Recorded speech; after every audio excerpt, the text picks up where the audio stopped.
What is going on, guys? Z Video here, and today I'm bringing you guys a very personal video. So one quick thing, guys, do not troll in the comment section down below. I'm being very personal with you guys today, so please just reciprocate and don't be a douchebag in the comment section down below. That's all I ask.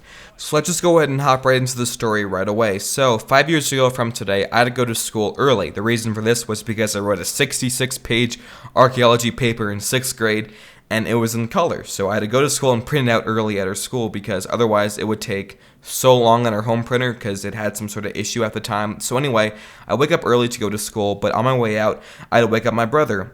So I wake him up and he looked extremely tired. Now, there was a valid reason for this. He missed about a week of school. Now, mind you, we went to an elite private school and he was a junior in high school. So missing a week of school when you're trying to get yourself ready to apply to college, and he was going to apply to all the top 10 schools, and he had a very strong chance because he was a straight A student. There's a lot of pressure, and you have to stay up late to make up a lot of tests and quizzes in the following day or two. So my brother did not get a lot of sleep the night before, but it was obviously warranted because of all the stuff he had to make up and all the work that he missed. So anyway, I go to school, I print out the research paper, and I turn it in, and I felt so proud of myself.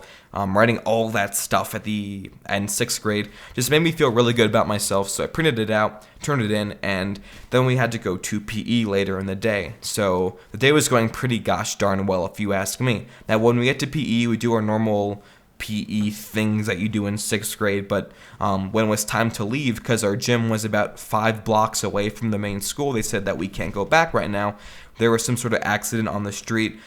We thought it was like a fire hydrant or maybe like a car crash or something, so we couldn't actually walk back to the school. So we had to stay at the gym, and we were going to play dodgeball and have pizza for lunch. And when I heard this, I was so happy because our school tries too hard to make fancy food. Now, mind you, it was good food, and having antibiotic-free chicken with some sort of really weird type of rice and things.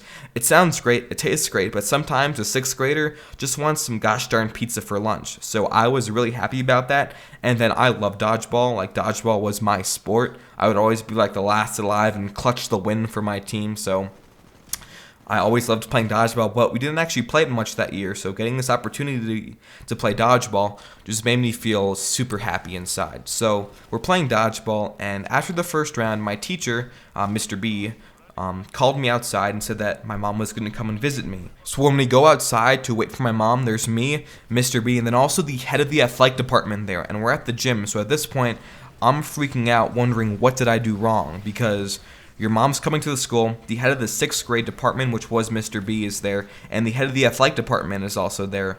I must have done something really bad to warrant this to happen. But they kept on telling me that you're not in trouble, everything's going to be okay, you're not going to get in any kind of trouble, you didn't do anything wrong. But me being a 6th grader, I didn't believe them, so therefore I started to cry because I was so scared of what was about to happen. Now mind you, when my mom finally came down to the school and I took the elevator down to meet her, I saw her and she was just crying and shaking, and with her was the school psychiatrist and 2 administrative staff, and at this point I realized I wasn't in the wrong. And the first thing that came into my mind was, where was my brother? Because if my mom is in this bad of a shape, I'm assuming that something's wrong with the family or something really bad just happened, and where was my brother? And at this point I started freaking out. Many different scenarios went through my head, but I kept on wondering, where was my brother? So we finally go back upstairs to the 4th floor, and we go into like an office for the gym teachers. My mom sits me down, and she tells me that my brother had passed away, that he died. And at this point, I just lost it, because growing up I didn't have a father, I didn't have any other siblings. My brother meant everything to me, and hearing him that he was dead just rocked my world. Now, instead of explaining to you guys what actually happened during the rest of the day, I want to briefly talk to you guys about why this actually happened, and then say how it's been affecting me today, because today was a very weird day for me out of the 5 years since my brother has passed away. So briefly, what actually happened. So like I said, guys, my brother missed about a week of school, and in doing so he had to make up all these tests, and he apparently quasi-cheated on a Latin test. He had a computer, and he somehow used like a tool to help him out on the test. He didn't give him the answers, but it just made it easier for him. So the Latin teacher called him out on it, like a teacher should do, and they had a meeting. And in the meeting, the teacher said that this is going to seriously hurt my brother's academic career, and it's going to mess with his future, apparently forever to come. So hearing these words definitely put my brother in a very bad place. It made him very distraught. He was clearly in pain and clearly afraid of what's going to happen next. And being the amazing teacher that he was, he let my brother walk away. Now, mind you, my brother had a mild form of autism called Asperger's. This makes him extremely impulsive and not really good on social cues, but he was extremely smart as well. But he was extremely impulsive. Now, instead of bringing my brother down to an administrative staff or to the school psychologist or psychiatrist, I forget which one it is, he let my brother go. He didn't do anything to console my brother when he saw him like pacing back and forth, clearly being anxious and in a very bad place. He did none of that and let my brother leave. So my brother went over to the 11th story dance studio, put down his jacket and his backpack, and jumped out the window.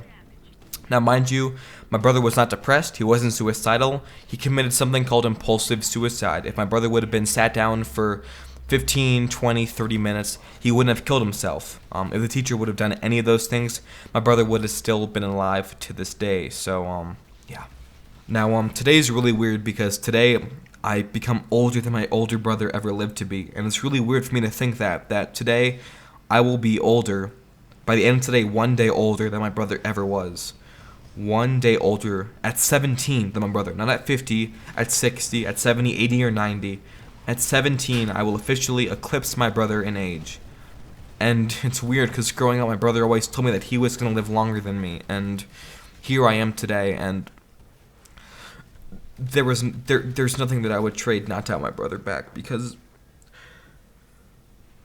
he meant everything to me.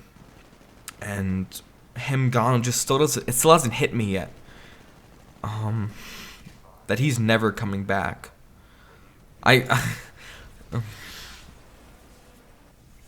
Yeah. Alright guys, I'll see you later. Bye.